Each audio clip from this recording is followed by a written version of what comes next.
Okay, we are going to go ahead and get started. So if you haven't already, go ahead and turn off your cameras and mute your microphones. All right, so welcome. Thank you for joining me on this little webinar where I get to talk about what it means to think well. My name is Carrie Baldwin. I'm the proprietor at mereliberty.com and also Mere Liberty Courses. And I've developed courses in critical thinking using the Socratic method. I have two courses. One is called Liberty Seminar, which is teaching you how to think well using the Socratic method by dialoguing about the principles of a free society.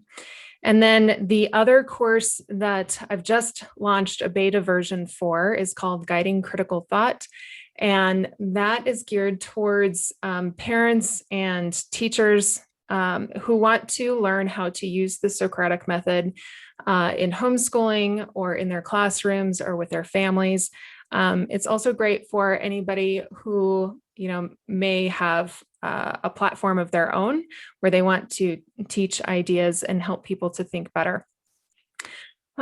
So today we are discussing the question, what does it mean to think well? And I've divided this up into 3 sections. After each section, I want to open it up to questions so that we can have a dialogue and think more deeply about these things.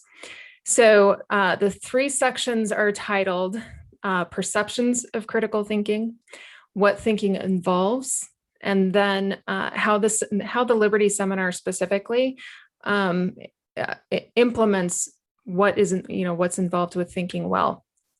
So we're going to go ahead and get started with that first section, Perceptions of Critical Thinking. This actually came up because I made a Facebook post a few weeks ago now asking people what they thought of when they heard the term critical thinking. And although this is social media and I tend to expect some snarky comments, I was surprised that a majority were not only snarky, but a bit cynical. And I realized that there is a perception that critical thinking is a bad thing. And for a variety of reasons. And some of those reasons had to do with cynicism about maybe the field of academia.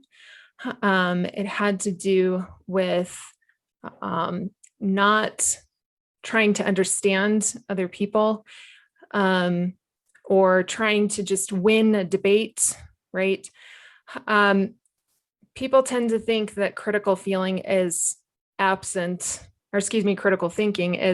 feeling or emotion or sense perception. They have a tendency to think that it's analytical and heady and impractical and, impractical. It's not for everyday use. We also tend to think about it as being stoic, although this is probably stoicism, I think, has some misconceptions of its own. But it's sort of the idea that people shouldn't write or articulate ideas from their own pain, that they should be emotionless in their writing or emotionless in their thinking. But some of the other problems are as they are associated with debates, right? And we have had our fair share of debates on social media, Twitter, Facebook, the like. We have seen them devolve and become very, very ugly. Becomes about proving your opponent wrong and you're right and you couldn't possibly be wrong. And there are some examples of people who use the Socratic method in this way. And I don't want to necessarily vilify some of these methods. If they're used correctly, they're beneficial.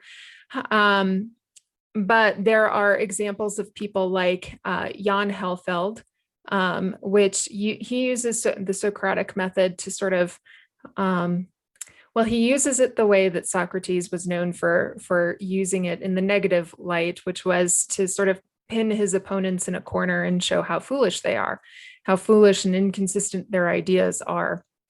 And that's more of a sophist form of the Socratic method. It's usually is accompanied by a cutting wit. You think that you're able to really cut down your opponents and expose their foolishness. Often what happens with this form of debate is you'll get people who start pointing out logical fallacies. Oh, that's an ad hominem attack, or that's a red herring. And these are logical fallacies are errors in thinking, and they're good to point out. But if we don't know how to use logical fallacies, then we wind up using the fallacy, which is, I can't debate with you because you've committed an error in logic. So those are some of the perceptions that I've seen out there about critical thinking. It's usually very external. It's focused on whomever our opponent is and how do we win in the face of opposition.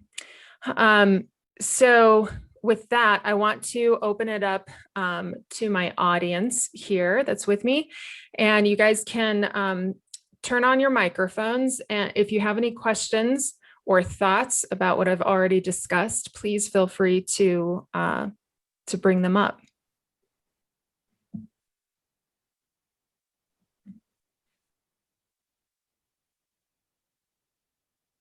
Anybody? We can always. Oh, okay. You got me. Okay. Okay. One of my misperceptions already, I think, is that I can be a little too heavy, and I noticed that there is the emotional element of it, and that's what that's what I want to touch upon more. And sometimes the emotional element can require us to be vulnerable in ways that we kind of would with a personal friend, though. So I don't I'm just saying that's what I've noticed lately, just observation. Very good. Yeah. Anybody else want to dovetail David's comments there?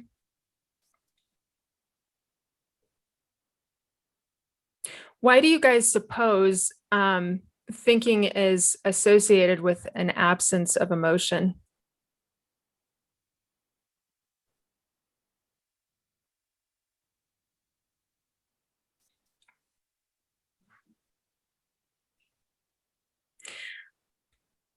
I don't know about you, but what I was taught in school, the reason why thinking has been associated with an absence of emotion is because people have a tendency to appeal to emotion. That is also an error in logic, or a fallacy, as it were. But we also don't learn how to think through and process our emotions. We're told that emotions are irrational and that they're not useful for us in the moment. One of the things that I do differently with my method is I incorporate something called critical feeling, which allows the thinker to actually consider why they're feeling the feelings that they do. And instead of making arguments from the emotion, try to understand why you have the emotion to begin with. I tell all of my students, emotions are tools. They are something that God gave us, and they point to something. They point us to something. Fear is a perfect example. Sometimes we consider fear to be irrational, But other times we think it's perfectly justified. But have you thought through the difference between those two things? One example that I use with my students is if you were camping in the woods and you heard a rustling in the bushes and you peeked outside your tent and noticed that there was a bear out there, you would be justifiably fearful, right? And you're justifiably fearful because there's a threat to your life there. So in that instance, fear is a justifiable thing. There are other forms of fear, however, that are sort of manufactured, that are irrational. Maybe you've inferred that something's going to happen to you when there's no evidence of that.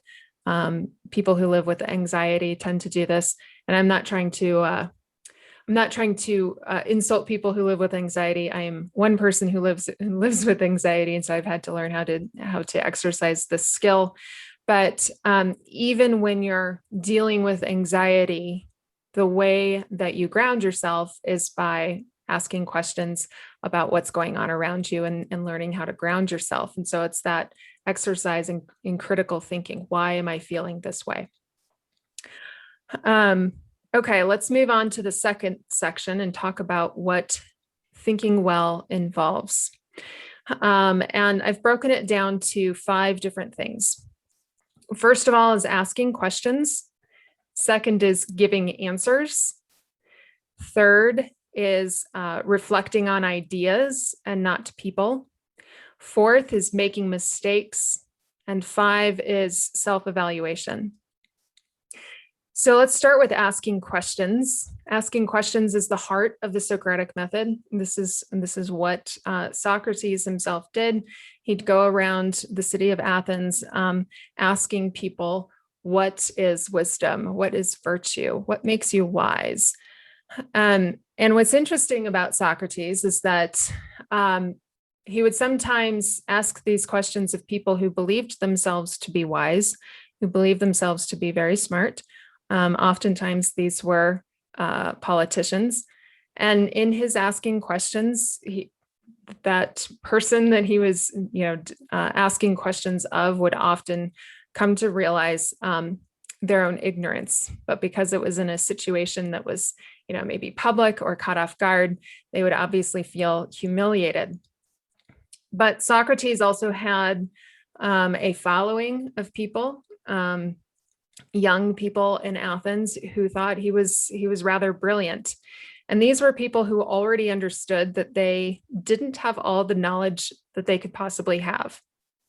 And so what we find in thinking well is that I don't know is the compass rose to discovery. When we say I don't know, that means that we lack information, we lack understanding, and that points us in a direction that we can go in order to get it. And asking questions is the perfect way to start forward in the right direction.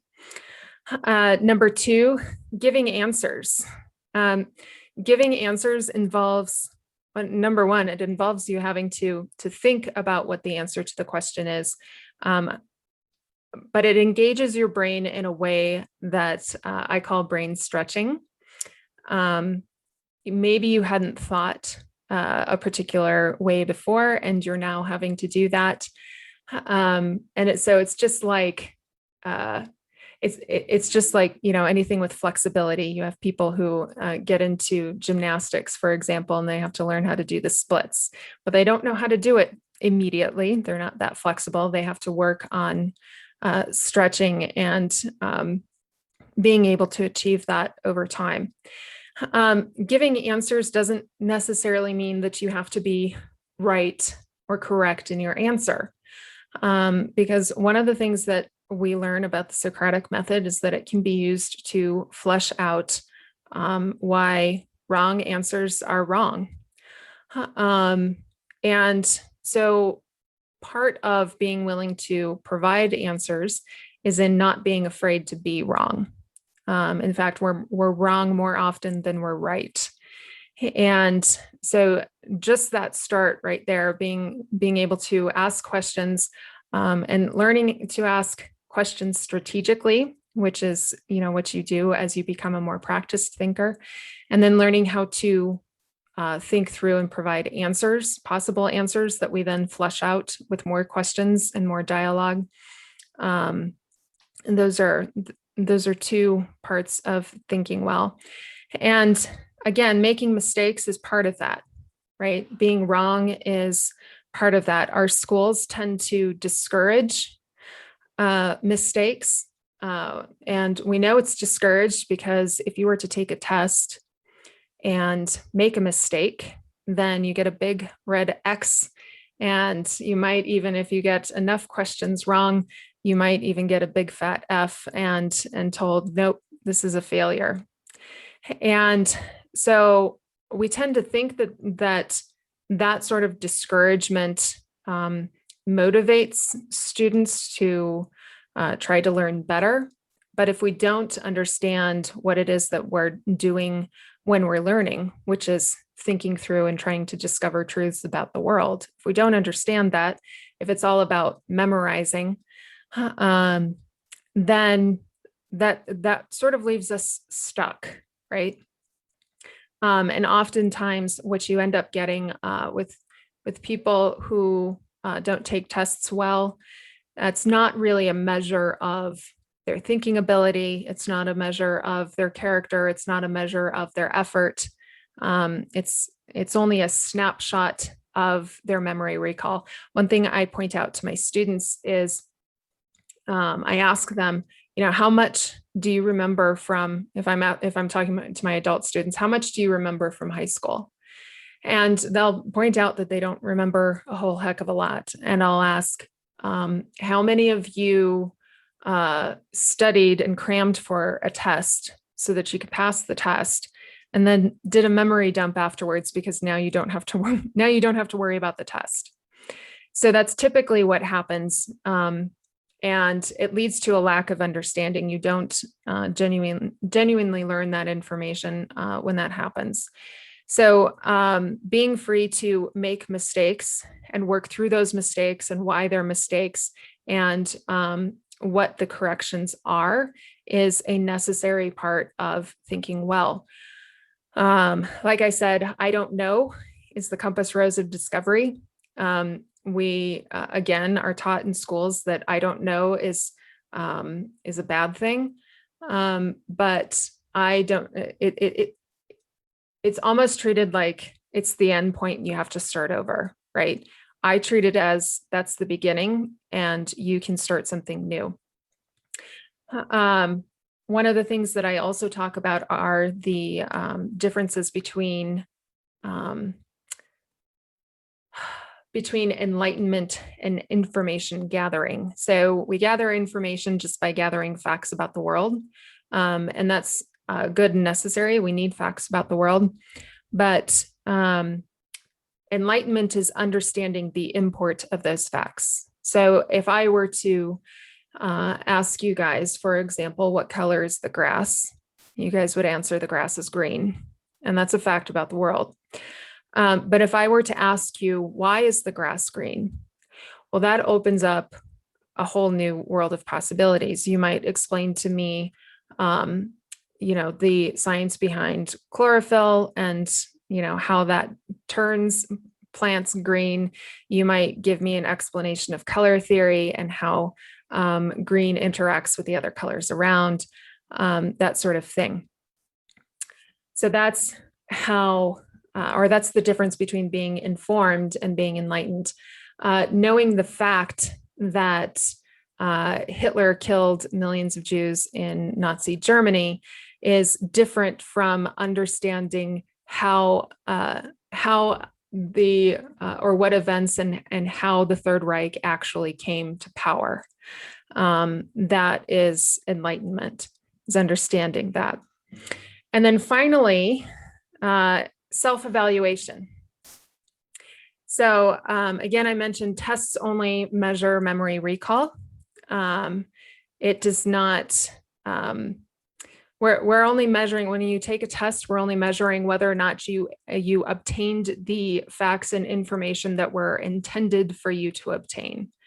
They don't measure your understanding. They don't measure whether you understand the importance of those facts and why we need to know them. Now, why self-evaluation? Well, I can't see inside your head, right? Your teachers cannot see your cognitive processes.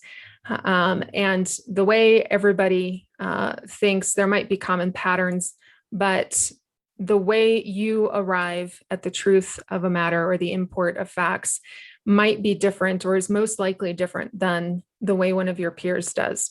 So you are actually in the best position to evaluate your own thinking, but you need to have the skills in order to evaluate your own thinking. And this is where asking questions is the crux of the Socratic method. Self-evaluation is the crux of good critical thinking.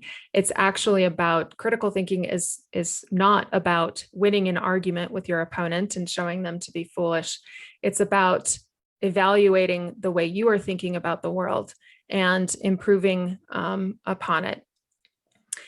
And critical feeling comes into this. We mentioned that a little bit earlier, using your feelings, your emotions, your sense perceptions, your creativity as tools for developing yourself as a thinker, instead of, using them as reasons to shut down conversations or try to win a debate with somebody else. So I want to open this back up to thoughts, questions, comments. Anybody want to mention anything at this time? I think the ability to ask those good questions, right, is one of the things I need to be better at, because I know it's better for discussion, right? It's easier to have, I think, discussion about difficult topics if you can ask good questions and it's not as adversarial. That I think even is important with our kids in homeschooling. Our son's 14, so he's at the stage to take the classes you offer. Our daughter Addie, she's 10, so she's going into 5th grade. But I would like to be able to ask them questions, right? To evaluate, are they learning, and teach them this so that as they grow, they're better equipped to have good discussions to self-evaluate, and that we're as parents, helping them not just take a test, right? What can you memorize, but what did you learn, right? Because you may be, like you said, have a discussion about something that the fill in the blanks you either wouldn't have done as well at, or like our son, he's very bright, far more capable than I was at his age. He can fill in the blanks, but I want to make sure he really understands it, because I'd rather him have to redo something 10 times to learn it, and us to understand that he didn't yet and now does, as opposed to, oh, you got 100 on the test, you filled in the right blanks, but maybe you don't really understand the idea, right, and can't explain it to someone else, or does that make sense? So that's one of my goals. And yeah, that makes excellent sense. And actually, the thing that I learn with all of my students, whether it's middle school, high school, or adult, what I learn with my students is that, and this is a little less true for adults, I think, although I've noticed it too. But the hardest thing is asking questions. That's the hardest thing for kids to do. And so when I go through my seminar, and we'll touch on this a little bit more as I get into the third section, but in the seminar itself, the first third of the course is just getting the students used to answering open-ended questions. And this is very natural because of the schooling environment, right? They're accustomed to having to respond to a teacher, but they're not usually accustomed to just thinking out loud and throwing out potentially wrong answers and working through those wrong answers, and not feeling the embarrassment that typically comes from putting a wrong answer out there. I will often encourage my students to put a wrong answer out there by playing devil's advocate, so to speak, and put a wrong answer out there for them so that they can work through it. And eventually they become comfortable with those things. But the first thing then in the middle of the course is to get them to learn how to ask questions. And it's much harder for most kids than we tend to think it is, which is strange because kids are naturally inquisitive. I've had public school students and I've had private and homeschooled students. I have noticed that the public school students are the most fearful of asking questions. And I attribute that directly to the public schooling environment. They are not given this freedom to make mistakes and or even to question what's being taught them. But we work through learning how to ask questions, and then towards the back half of the course, we're learning how to ask good questions, strategic questions that aim at a goal.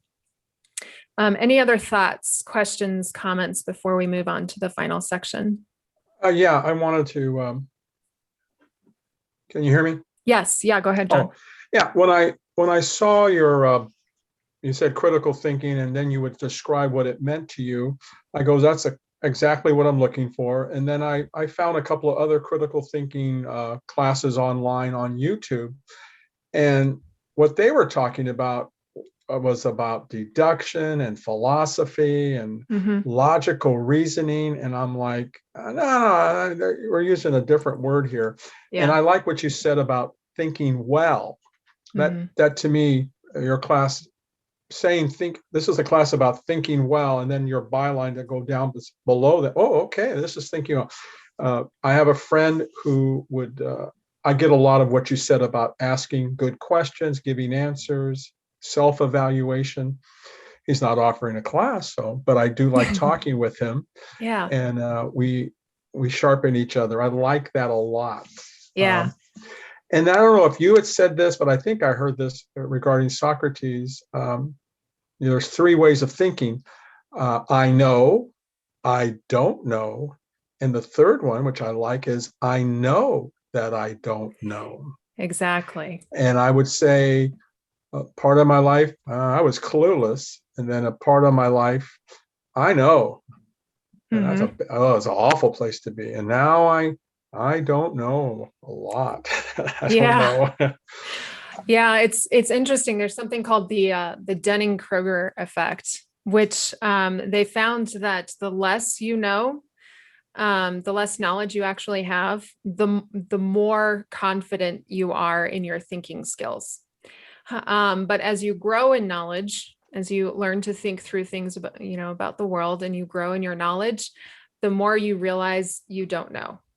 And so it's actually a mark of a thinker to be able to differentiate between what they know and what they don't know, and what they know they don't know, right? Because they're all three of those categories exist. There are also three types of ignorance which go along with that. There's childlike ignorance, which is it's exactly. Excuse me a second. Yeah. This stuff is so good. Go a little slower so I can write it down. Oh, sure. Yeah.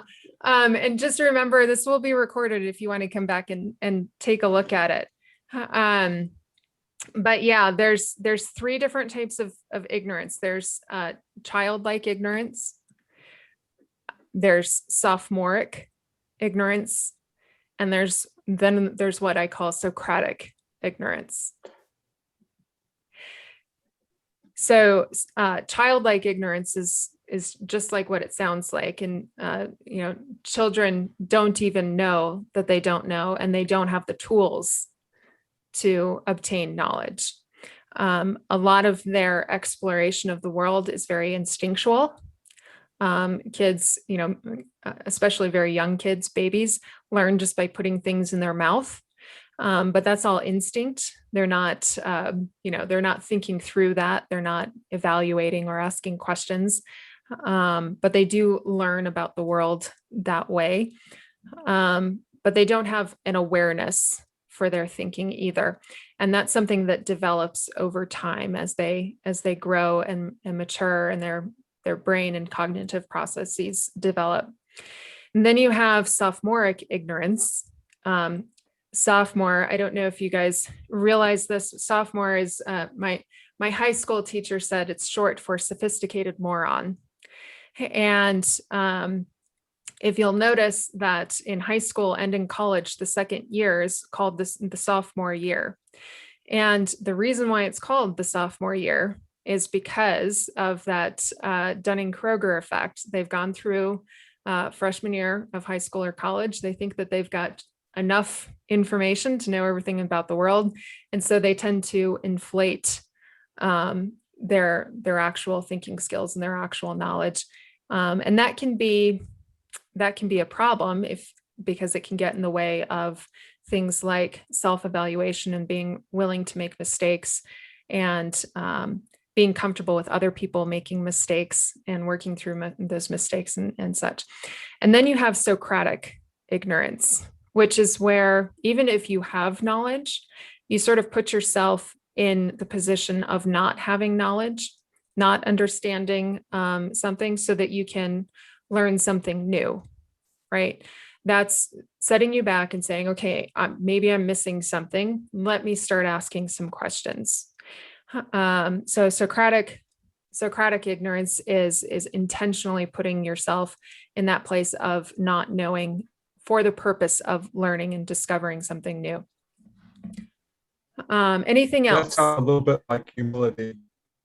Say that again. That sounds a lot like having humility. Intellectual humility. Yeah. Stepping back and saying, well, maybe I'm wrong here, or I think I'm right, but I'm willing to listen to the other person. Mm-hmm. And, Yeah, what's the name of that sophomoric? Sophomoric ignorance. The Denning method. Oh, the Dunning-Kruger effect. Okay. Yeah, and if you guys notice, and you can click over to my website, courses.mirrorliberty.com later, but you'll notice on that very front page, I have course objectives and outcomes. These are all skills of critical thinking that you develop as you practice these skills. And of course, we practice these throughout the seminar itself, but things like developing self-awareness, developing intellectual integrity, intellectual humility, critical feeling, confidence in reason, intellectual courage, fair-mindedness. Those are just some of the skills that you are developing as a critical thinker, or as a practicing thinker. And you can see that they are very focused on your ability to think, not someone else's ability to think. Now there are two forms of what I call offshoots of the Socratic method, the dialectic and sophistry. Dialectic is a form of debate through dialogue. A perfect example would be some of Jordan Peterson's debates, like with Sam Harris or I forget his name, Zizek something or another. He's a socialist, but they do a dialectic form of discussion. They're asking questions of each other. They're trying to come to an understanding of the other person's ideas, and they do that so that they can improve upon their own ideas. They're not doing it in order to win over their opponent, although if they do, that's great. But if you take a look at some of those debates, you'll notice that Jordan Peterson engages with his his debate partner with questions and really trying to come to understand what he's saying. And he does that so that he can improve his own argument. So even the dialectic form, which is a debate form of the Socratic method, is still focused on you improving your own ideas and not just simply knocking your opponent over the head. Sophistry, when it's used in a non-malicious way, is very helpful for helping other people understand errors in logic, how that actually works.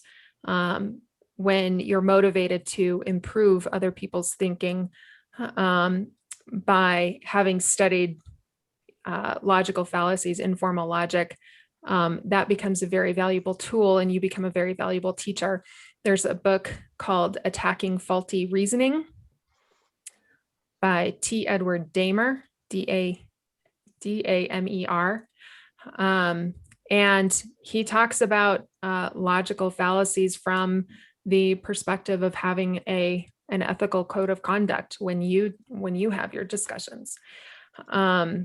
Sophistry can be used in a non-malicious, non-manipulative way, where you are pointing out errors in logic, but it is for the purpose of uplifting and helping your opponent, rather than knocking them down and making them feel humiliated. Any other thoughts, questions, comments? Question is, how can this also have applications to your like personal relationships? How you dialogue with people within your everyday sphere, home, work, whatever. How would there be application? That's a great question, because becoming a practiced thinker or an advanced thinker, really, I talk about the 6 stages of thinking in another video, and those just really quickly. The 6 stages of thinking. First is unreflective. The unreflective thinker isn't even thinking about their own thinking. Everybody's a thinker, right? But learning to think well is a skill. It's a skill you practice, and it requires being reflective. So you have unreflective thinkers. You have challenged thinkers. These are thinkers who've just been introduced to the possibility that they're wrong. Usually there's an emotional reaction to it. If they make a choice to go ahead and work through that emotion and start thinking for themselves, they move to the 3rd stage of thinking, which is the beginner thinker. The beginner thinker is aware that they need to improve their own thinking.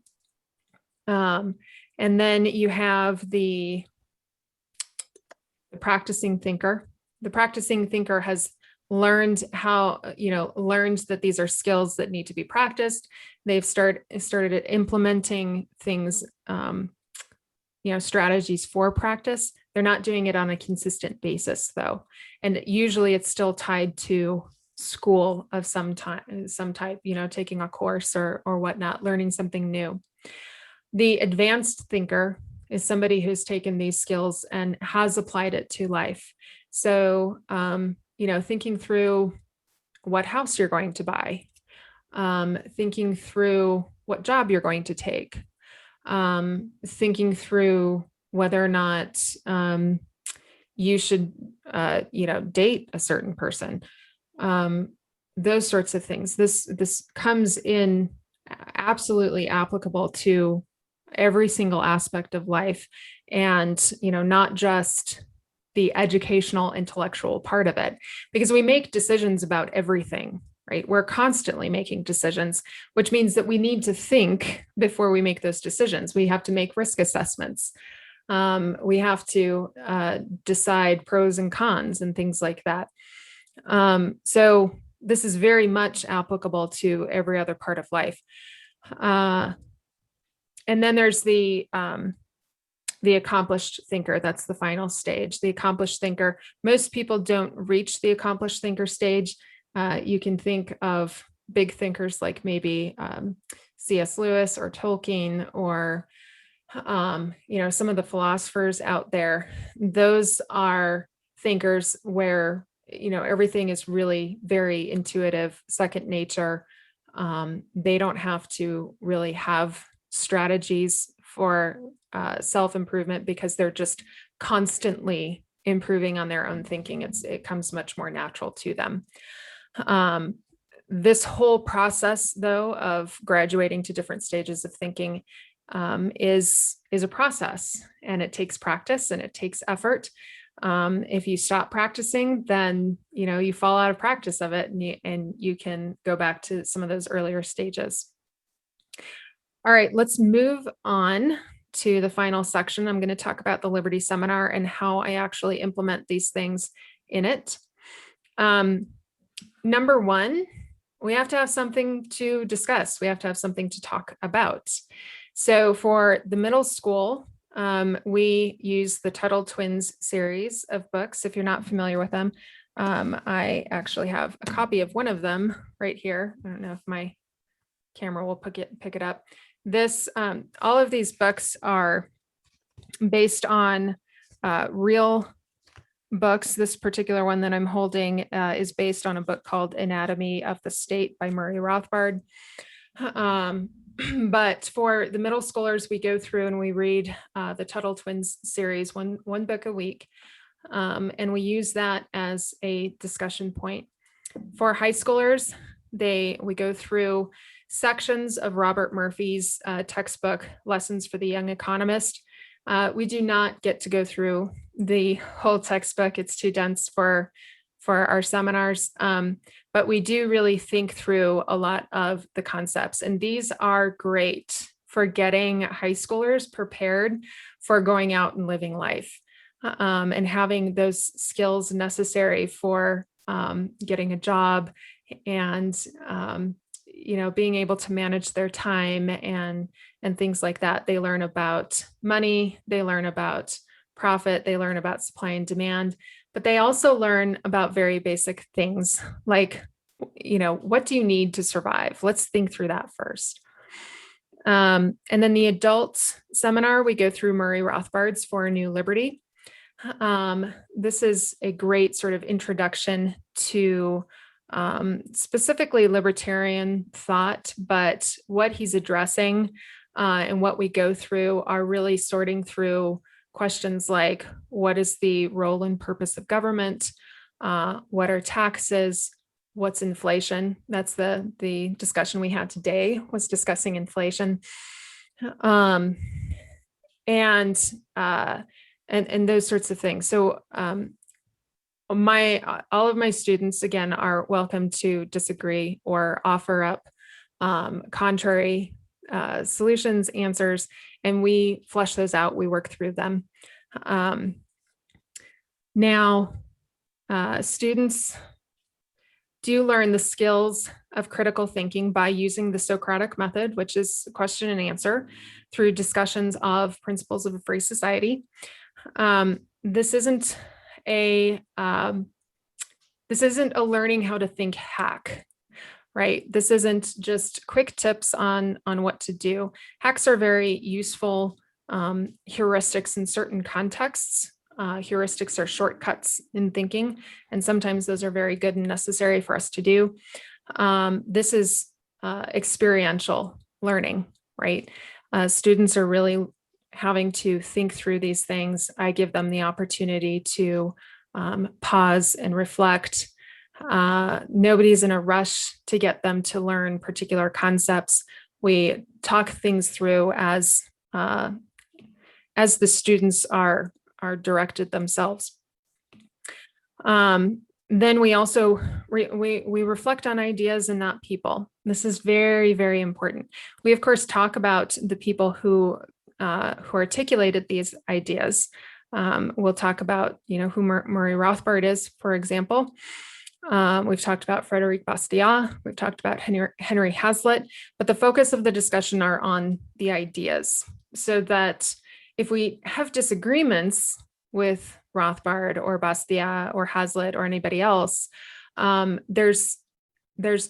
not teaching them to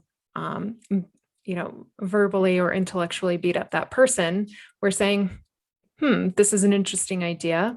I think it might be wrong here. Let's challenge it. Let's ask some questions and work that out. And so they have an opportunity, students have an opportunity to disagree and learn how to disagree peacefully or peaceably, and work through ideas, whether they're wrong or right, but our focus is on ideas and not people. And that also, by the way, helps mitigate and prevent ad hominem attacks, which is something I'm sure everybody's heard of on social media.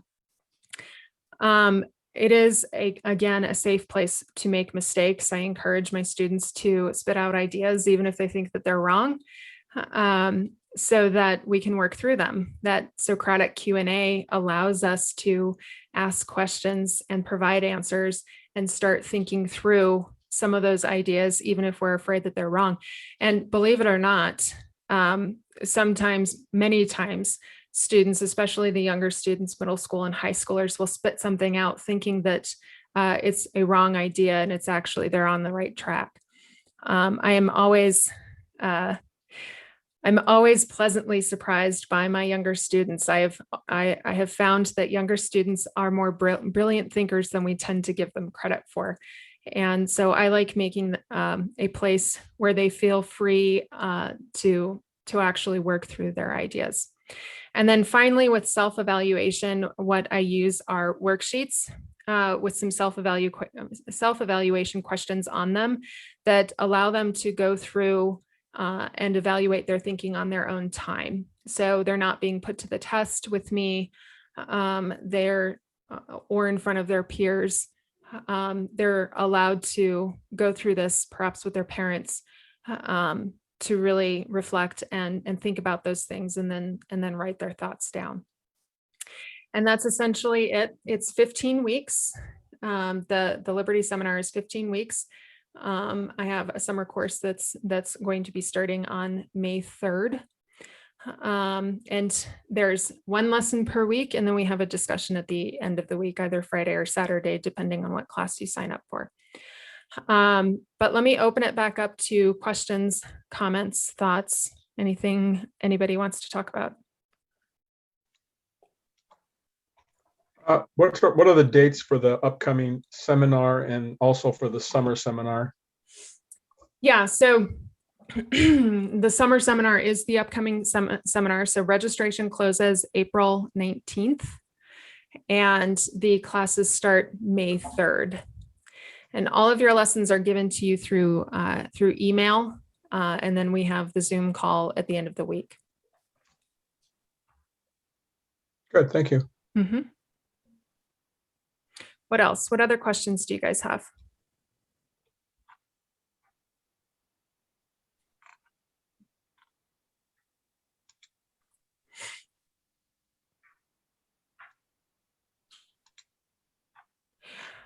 Okay. Let's see. If you guys do end up having any other questions, you can always email me, Kerry, Kerry, at mereliberty.com. You can go to my courses website, courses.mereliberty.com, to learn more. You can also take a look at the Guiding Critical Thought course, which is essentially a very expanded version of the talk that I just gave today. The price for the Liberty Seminar is $197. If you guys who are here with me will stay to the end after I stop recording, I will give you guys a discount code. Just for future reference, the price for the Liberty Seminar is going to go up in the fall. So this is the lowest price that you can get it at is for this summer course. If you're signing up a middle school student, the Tuttle Twins series comes free with the course, so I send that out to you. The other books, Robert Murphy's book, Lessons for the Young Economist, is a PDF provided for by the Mises Institute. Also, Murray Rothbard's For a New Liberty is a PDF, and I also have MP3s, an audiobook, also provided for by the Mises Institute. If there are no other questions, then I'm just going to wrap this up. But let me open it back up. Does anybody have any other thoughts, final questions before we wrap up? I do not, but thank you very much. Thank you. Thank you guys for coming. I appreciate it. All right. Could I ask a question? Yes, absolutely. Please. I'd like to hear what's driving the other participants to possibly be involved in taking the seminar? Where are you coming from? It's a great question. Let me, I'll just take the lead and say why I am. I want to be a better thinker.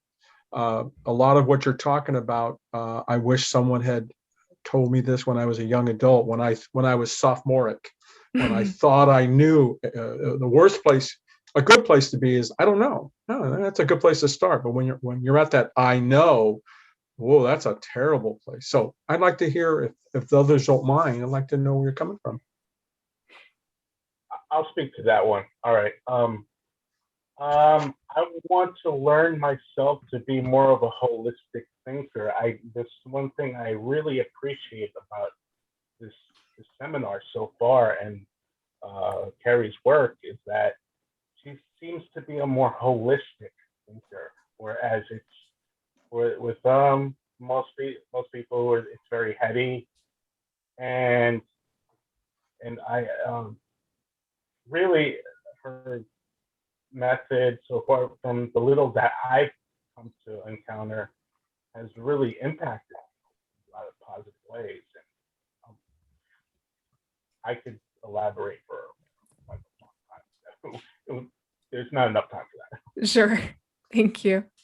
Brian, Leah, you guys want to mention anything? You don't have to, of course. I mentioned a bit of it before, was right, wanting to be better at asking questions. So Yeah. learning about this for my son to take the seminar, and eventually my daughter when she's like I said, about that age, but to be able to ask better questions, be a better thinker. Yes, at that stage where I know I don't know as much, and it's painful to remember when I'm so dialed in, like I know the answer, that it is a sign that I probably don't. And so I would like to be better at those things, because it is not comfortable to realize how ignorant one is. It's helpful if I try to learn those things and be less ignorant, but it's painful when you're in that place going, oh, I really am not that bright, in the sense of, being able to explain an idea or ask good questions, or again, just to be so stubborn, if you will, right? I know we can be far better conversationalists and to be persuasive if we ask questions, again, with not the intent to humiliate someone, but to either truly understand from their point of view and learn, or to at least guide a discussion in a more thoughtful way. Again, we're in a time where people don't discuss politics, or they don't discuss religion. There are obviously some things that are left behind closed doors, but I think so often in the professional world, we say you probably see this on LinkedIn, oh, politics has no place here. Well, the truth is most of us work in any field is highly regulated. I work in the natural products business. It's highly regulated. So political things do come up. We need to be able to discuss things. And I think people mean that to be partisan, or there will be other issues that we just can't, we so often don't have good discussions. I think better questions would at least enable me to ask those questions, right? Be able to ask better questions without sending someone off the cliff saying, well, now you're too partisan. We hate you. We want to make sure you don't ever work again. Right. Yeah. Makes sense. All right. Leah, did you want to mention anything? I'm kind of in the same position as Brian. We homeschool, and well, I'm attempting to educate classically, which it requires me to ask questions, ask good questions, how to figure out the right questions to ask. And so the older my kids get, the more I realize that I'm not very good at that, and I want it to come more naturally. So I'm interested in myself in particular, learning how to think and reason better and ask good questions so that I can pass that down to them. And then also, of course, when they hit the age appropriate level, that they can take your classes as well. Yeah. Well, I want to say those are all wonderful, wonderful reasons. And it has been my experience that the best way to learn how to be a better thinker is to experience the process for yourself. I've even had, homeschool parents who are like, well, can you put together like a quick little curriculum, that tells me step by step how to do this? And it's not it's not quite the same thing. I know it's quick and dirty and easy to get at, but there's nothing quite like going through the experience and really learning from an experiential perspective.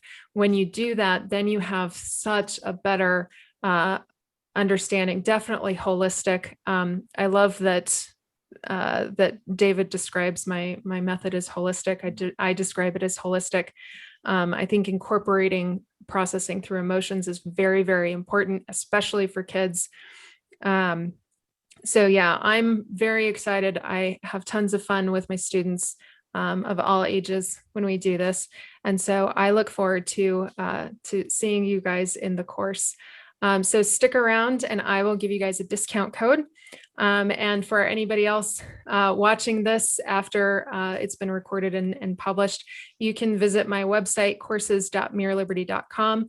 Take a look at the Liberty Seminar. Also take a look at Guiding Critical Thought. If you have questions, please feel free to email me, Kerry@mereliberty.com. It's KERRY @mereliberty.com. And yeah, thanks for joining us today.